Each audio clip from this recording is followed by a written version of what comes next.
द्रोण पर्व के अंतर्गत जयद्रथ वध पर्व अध्याय 121 और 122 में कुंती पुत्र अर्जुन अनेक प्रकार के अस्त्रों का प्रदर्शन करते हुए भ्रमण कर रहे थे। उस समय आकाश में तपते हुए सूर्य के समान अर्जुन प्रकाशित होने लगे।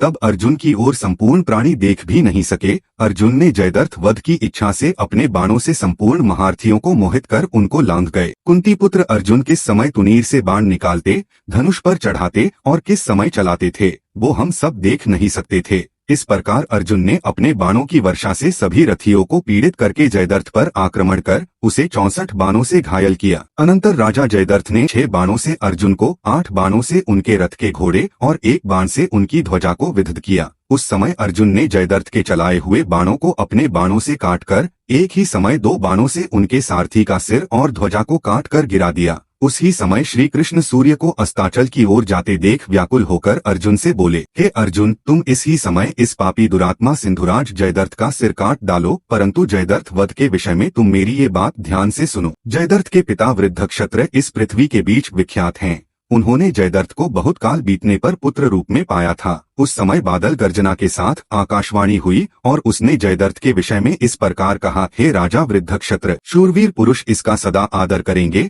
और इस लोक के क्षत्रियों के बीच यह एक मुख्य योद्धा गिना जाएगा। परंतु जब यह क्षत्रियों के संग युद्ध में प्रवृत्त होगा, उस समय एक क्षत्रिय योद्धा इसका शत्रु होकर युद्ध भूमि के बीच इसका सिर काट देगा। तब राजा वृद्धक्षत्र ने यह आकाशवाणी सुनकर बहुत देर तक विचार किया। फिर पुत्र स्नेह से व्याकुल होकर वो ये वचन बोले, समय में युद्ध तत्पर हो महान भार धारण करते हुए मेरे इस वीर पुत्र का सिर जो भी योद्धा काट के पृथ्वी में गिरावेगा, उसका सिर भी 100 टुकड़े होकर पृथ्वी पर गिर पड़ेगा। ऐसा कहकर वृद्धक्षत्र जयद्रथ को राज्य स्थापित कर स्वयं वन के बीच जाकर कठिन तपस्या करने में प्रवृत्त हुए। आथ हे शत्रुनाशक अर्जुन, तुम वायुपुत्र भीम के छोटे भाई हो, इससे आज युद्ध भूमि के बीच यह अद्भुत कार्य दिखाओ। जयद्रथ के सिर को काटकर किसी भयंकर दिव्यास्त्र से तपस्या करने वाले उनके पिता वृद्धक्षत्र के गोद में गिरा दो। यदि तुम मेरे वचन को ना मानकर जयद्रथ के सिर को पृथ्वी पे गिराओगे तो तुम्हारे सिर के भी 100 टुकड़े हो जाएंगे, इसमें संशय नहीं है। हे कुरुश्रेष्ठ, तुम दिव्य अस्त्र के प्रभाव से गुप्त रीति से जयद्रथ का सिर उनके पिता की गोद में रख दो, जिससे उन तपस्वी राजा वृद्धक्षत्र को पता न चले। हे अर्जुन, संपूर्ण तीनों लोकों के बीच कोई भी ऐसा कार्य नहीं है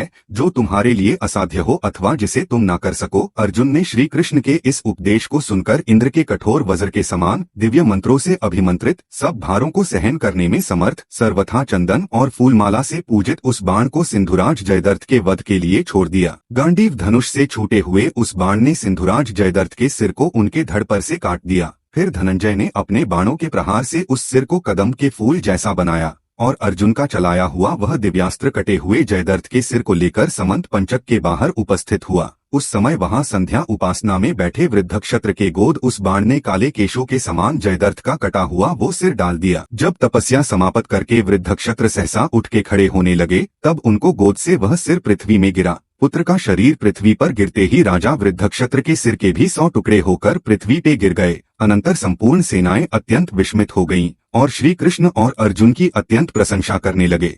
अनंतर जयद्रथ को मारा गया देखकर शरदान के पुत्र कृपाचार्य अत्यंत क्रुद्ध होकर अर्जुन को अपने बाणों से छिपाने लगे। उसी समय द्रोण पुत्र अश्वत्थामा ने भी अर्जुन पर आक्रमण किया। वे दोनों वीर रथों में चढ़कर अर्जुन के ऊपर तीक्ष्ण बाणों की वर्षा करने लगे। महाबाहु अर्जुन युद्ध में गुरु और गुरुपुत्र का वध करने की इच्छा नहीं करते थे। वहां कुंती पुत्र धनंजय ने आचार्य का सम्मान किया। अनंतर अर्जुन ने अपने अस्त्रों के प्रभाव से कृपाचार्य और अश्वत्थामा के अस्त्रों का निवारण कर उनके वध की इच्छा नहीं की, केवल धीरे धीरे उनकी ओर बाण चलाने लगे। परंतु अर्जुन के मंद गति से चलाए हुए बाण भी संख्या में अधिक होने से उन दोनों को पीड़ित करने लगे।